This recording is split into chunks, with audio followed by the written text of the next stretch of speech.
Hello. Yeah. I'm so honored to be with you right now. It's absolutely amazing. It's a dream come true. I've been listening to you for about 4 years, and I feel like I've been getting addicted to YouTube, listening to you over and over and over again. Well, forget everything you ever heard us say and just pay attention to today. Nothing is a contradiction, but today we're talking about your true power. Yes. Yeah. So about 1.5 years ago, I embarked on a journey for myself. So to connect with my inner self, to be able, to clear the chatter that always goes on. And This is what we've been talking about already, isn't it? To hook into your true power. I've been meditating religiously every single day. Yeah. And I'm going through all the different processes, step 1, 2, 3, 4, 5.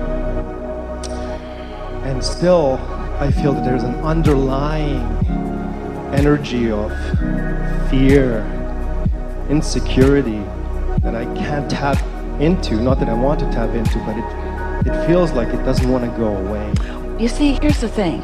You're really going to like this. This is going to be of great benefit to all of you. So imagine that you have a sliver in your hand, and it's a metal sliver. It got in there pretty good and pretty deep quite a while ago, and you couldn't get it out, and you didn't want to go to the trouble of getting it out, and it's really not a problem. You're only aware of it occasionally. You have the kind of a picture of that. So it doesn't hurt, it's not infected, it could stay there forever. It's not even big enough to hook you up to a magnet.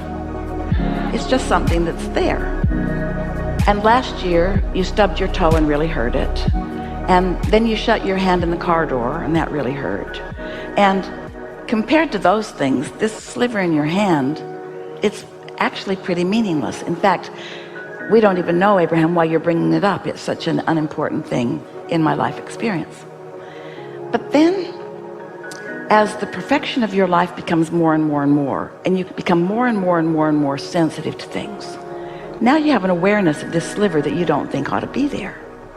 And it's not because it's a problem.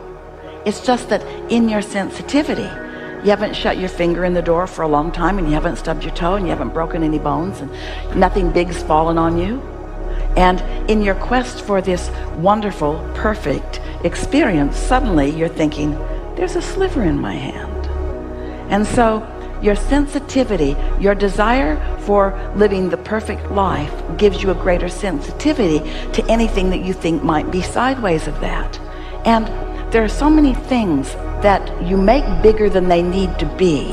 What we are addressing here, did you follow that just a little bit? It's your sensitivity to the contradictory vibration that is this discussion, more than it is the magnitude or the power of whatever it is that's stuck in your vibrational craw.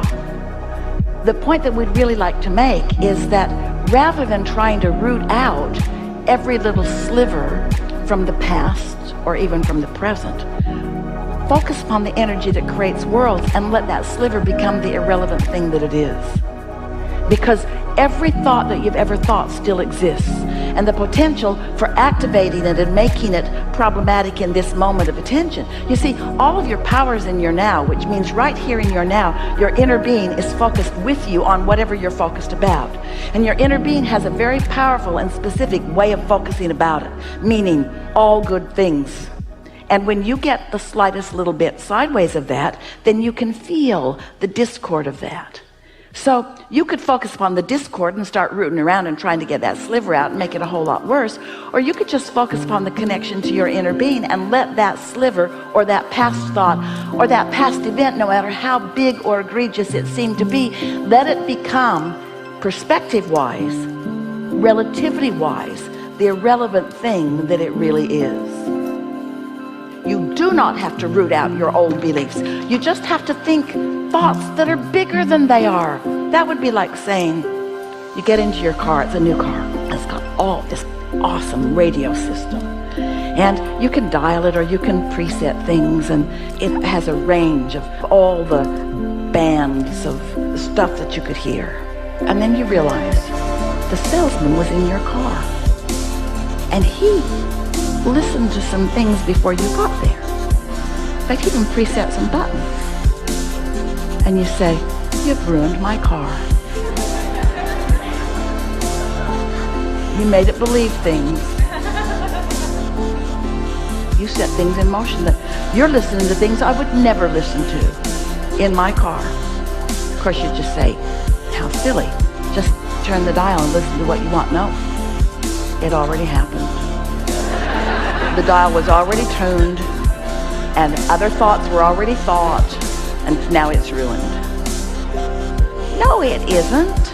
It doesn't matter what you've lived or what you've thought or what combinations of things that you had before, because in all of that, you created a vibrational reality that is the only thing that you're wanting to tune to, you see. So when you meditate and quiet your mind and allow your vibration to rise, maybe your sensitivity to those other things is activated, but usually you can get right past that.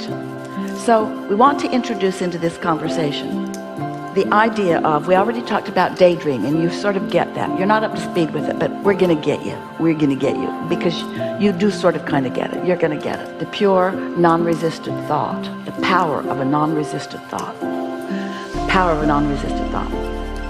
But often, rather than daydreaming, you're nightmaring. Esther was nightmaring. Those big towers could fall. They could fall on the roof. They could break the stained glass windows. They could fall on the neighbor. They could fall on a person. That's nightmaring. That's using your ability to focus in a way that's contradictory to what your inner being is doing, and therefore contradictory to the way the energy flows, and therefore setting up resistance within you, which is the only negative thing that can ever happen to you, is contradicted energy. So does it matter what you ever believed? No, it only matters what you now believe in relationship to what you now want. Stay there just for a minute. The only thing that matters is your current active desire and your vibrational relationship to it. So if you've got a current active desire and you doubt it, you're not helping yourself. You're causing negative emotion and resistance.